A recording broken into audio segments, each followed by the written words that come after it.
আসসালামু আলাইকুম বন্ধুরা, আমি আপনাদের সামনে একটি নতুন রেসিপি নিয়ে হাজির হয়েছি। ইলিশ মাছ দিয়ে সবজি রান্না। এখন আমি ইলিশ মাছ দিয়ে সবজি রান্না করার জন্য কড়াইয়ে তেল দিয়ে দিয়েছি। এখন এই তেলটা গরম হলে আমি সবজিগুলো ভেজে নেব।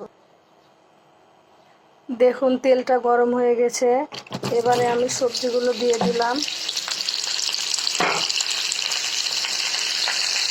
হালকা লবণ দিয়ে দিলাম, হালকা হলুদের গুঁড়ো দিয়ে দিলাম। এবারে আমি সবগুলো ভালোভাবে নেড়ে চেড়ে ভেজে নিব।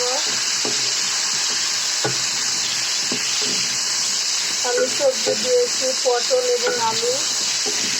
পটল আলু সব কিছু ভালোভাবে তেলে আমি ভেজে নিব।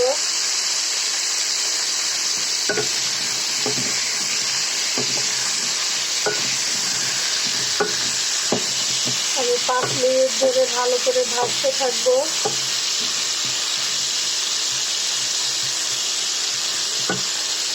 ফিরে আসবো 5 মিনিটে। এখন আলু পটলগুলো ভাজা হতে থাক।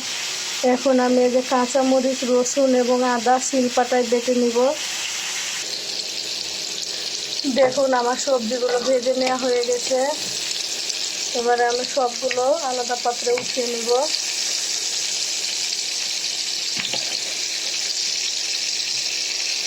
দেখুন এই যে শিলপাটায় আমার মশলাও রেডি হয়ে গেছে। এবারে আমি ওই তেলের ভিতরে আদা, রসুন, কাঁচামরিচ বাটা দিয়ে দিলাম।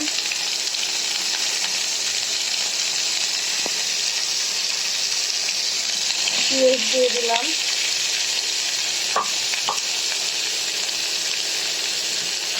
সবগুলো আমি একসাথে ভাজতে থাকবো। এবারে মশলা ভাজা হয়ে গেছে, এবারে গুঁড়ো মশলা দিয়ে দিলাম। হলুদ গুঁড়ো, মরিচ গুঁড়ো, ধনিয়া গুঁড়ো, পরিমাণ মতো লবণ। এবারে একটু পানি দিয়ে কষিয়ে নেব। এবারে মাছগুলো দিয়ে দিলাম।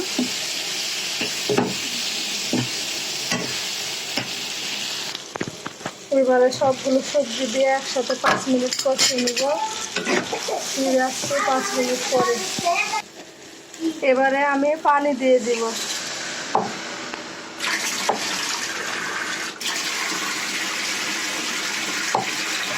এখন আমি 15 মিনিট তরকারিটা রান্না করব। ফিরে আসবো 15 মিনিট পরে।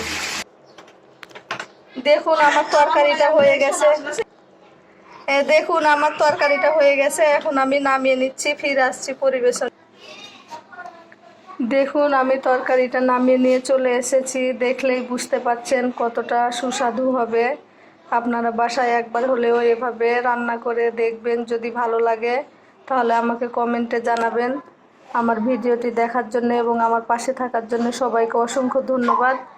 আমার ভিডিওটি যদি ভালো লাগে তাহলে আমাকে লাইক করবেন, কমেন্ট করবেন, শেয়ার করবেন এবং আমার চ্যানেলটি সাবস্ক্রাইব করে দিবেন। আজকে আমার ভিডিওটি এ পর্যন্তই। সবাই ভালো থাকুন, সুস্থ থাকুন। আল্লাহ হাফেজ।